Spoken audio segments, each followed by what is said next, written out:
is CBS, the Columbia Broadcasting System.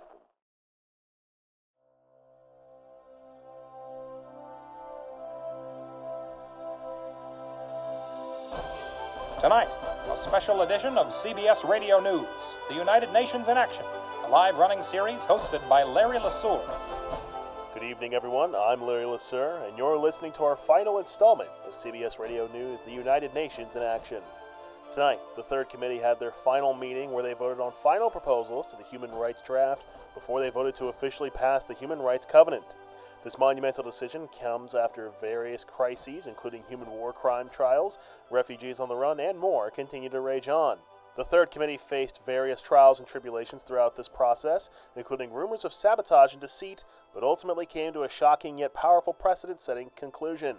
In the process, one of the delegates in the committee, Jamil Baroudi of Saudi Arabia, would be officially removed from the conference and was unable to vote on the passing of the document. Baroudi, who was involved with a plethora of scandals and controversies throughout the conference, said in a press statement, quote, "I wouldn't trust this council to make traffic laws, let alone make international human rights legislation." Before we continue, CBS Radio News, The United Nations in Action is presented by Gillette. Gillette, look sharp, feel sharp.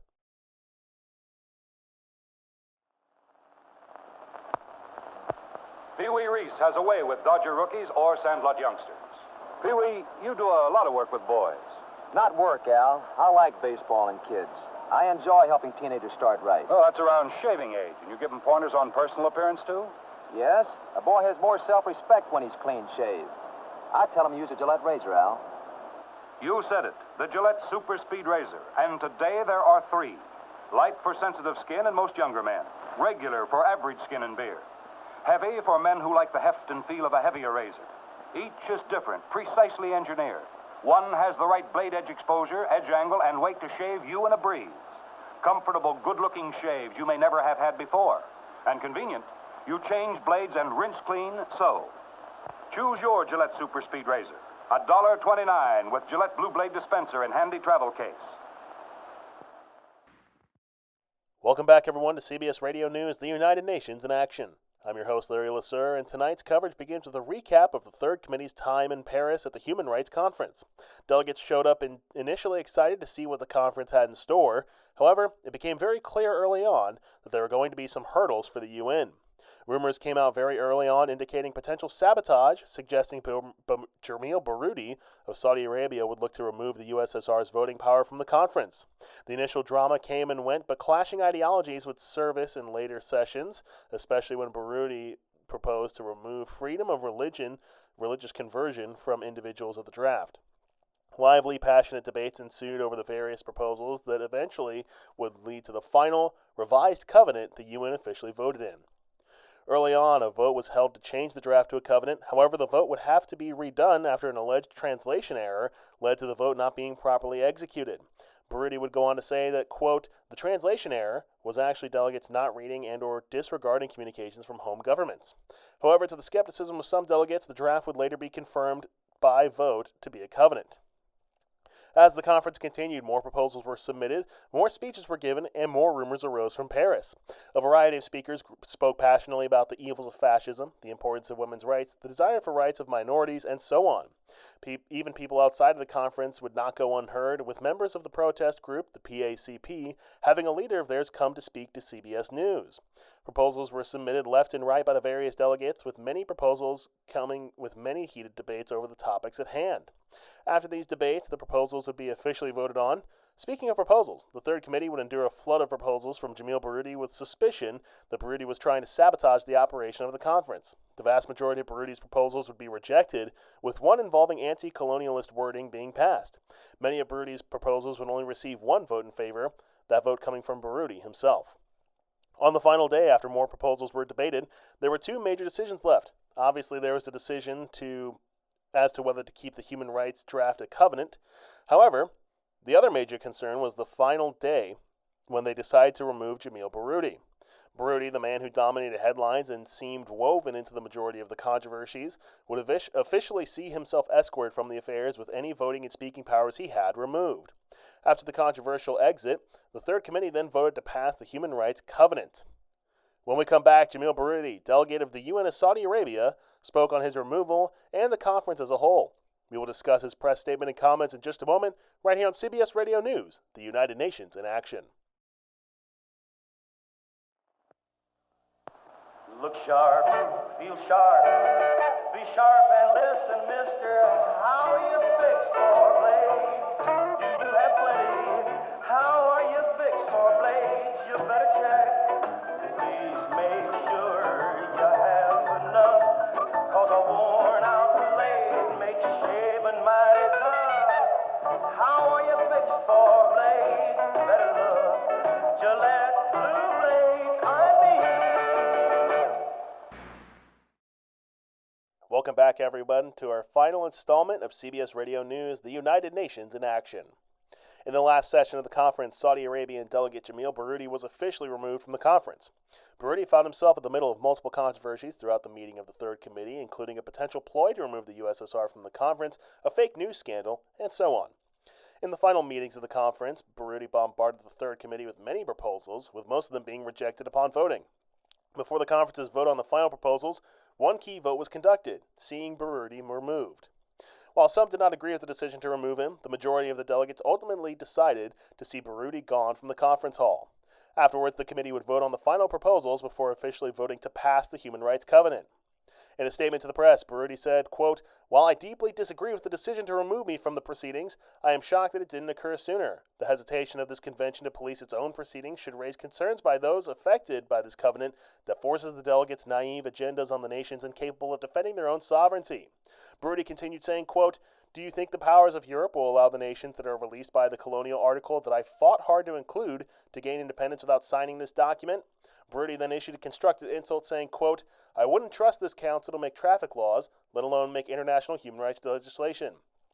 Baroudi's statement would conclude by saying, quote, "They're even incapable of remembering a simple news broadcast. They didn't even know war crime trials had just ended in Tokyo, which just happened a few days ago." CBS reported on that information a few days prior as well. After he finished reading this statement, Baroudi then proceeded to open the floor for questions from reporters. When asked as to whether he believes the Third Committee was a success or not, Baroudi said, quote, "I think it was an utter failure. I don't trust any of these people to pass international law." Baroudi was later asked by reporters why he thinks he was removed. He said, quote, "Honestly, there are so many reasons. I'm shocked that they didn't go into more detail when discussing whether to remove him," said Baroudi. Quote, I tried to bribe an NGO right in front of them, and they didn't even mention it," said Baroudi. When asked about potential ramifications for Saudi Arabia involving future endeavors with the United Nations, Baroudi said, quote, "I truly hope my nation doesn't go about signing this. That would be an utter defeat for our country." Before leaving, Baroudi finished the press conference saying, quote, "I encourage protesters to take to the streets and tear down their governments that supported this." When we return to CBS Radio News, the United Nations in action, we'll have our final thoughts of the Third Committee, the Human Rights Conference, and the Covenant. Back in one moment, right here on CBS Radio News. Pee Wee Reese has a way with Dodger rookies or Sandlot youngsters. Pee Wee, you do a lot of work with boys. Not work, Al. I like baseball and kids. I enjoy helping teenagers start right. Oh, that's around shaving age, and you give them pointers on personal appearance, too? Yes, a boy has more self-respect when he's clean-shaved. I tell him to use a Gillette razor, Al. You said it, the Gillette Super Speed Razor. And today there are 3. Light for sensitive skin and most younger men. Regular for average skin and beard. Heavy for men who like the heft and feel of a heavier razor. Each is different, precisely engineered. One has the right blade edge exposure, edge angle, and weight to shave you in a breeze. Comfortable, good-looking shaves you may never have had before. And convenient, you change blades and rinse clean so. Choose your Gillette Super Speed Razor. $1.29 with Gillette Blue Blade dispenser and handy travel case.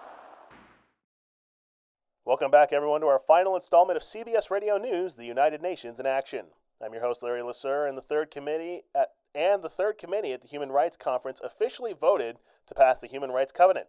After a series of speeches, debates, proposals, and controversies, somehow the United Nations came out of this with a covenant intact. The covenant would make the document legally binding under international law. Now, many of us here at CBS News, including myself, were baffled by some of the actions and decisions of the delegates. Some seemed as if they voted against what they actually believed. Perhaps for some, it was a mental lapse. It could have been a moment of forgetfulness. Or perhaps something else could have happened. Maybe through discussions, debate, and a desire to see human rights across the globe actually come to fruition. Maybe through the passion of delegates around them, some had a change of heart. Whatever it is, we may never know. But we do know one thing. Human rights have now been officially established on a global scale. Various potential human rights crises continue across the globe. Many starve, many others are without homes.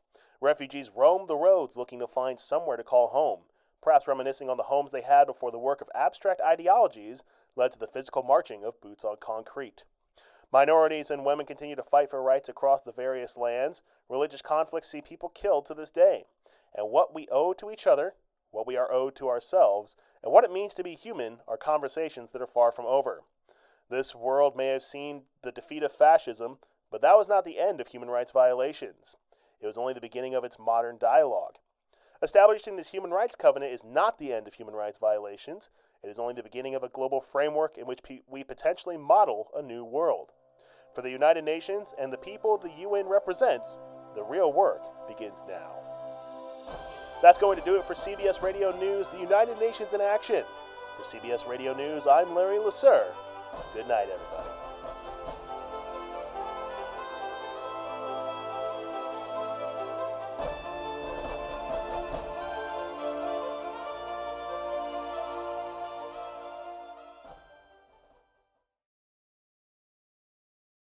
All right, everyone, it's Nick here instead of Larry. I'm going to tuck Larry away for a little bit.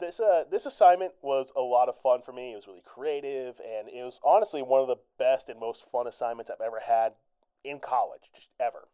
I want to thank you all for playing along with Larry Lasser and for all the stuff that came with it, for listening to the broadcast and so on.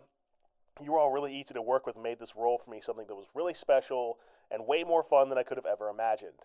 From the hilarious moments between discussions to the passionate speeches and the debates, I certainly had a lot that I could have talked about on these broadcasts, but the anonymous sources and the willingness of people to hear questions and to respond to questions led to even more fulfilling and exciting outcome for the role. Excuse me.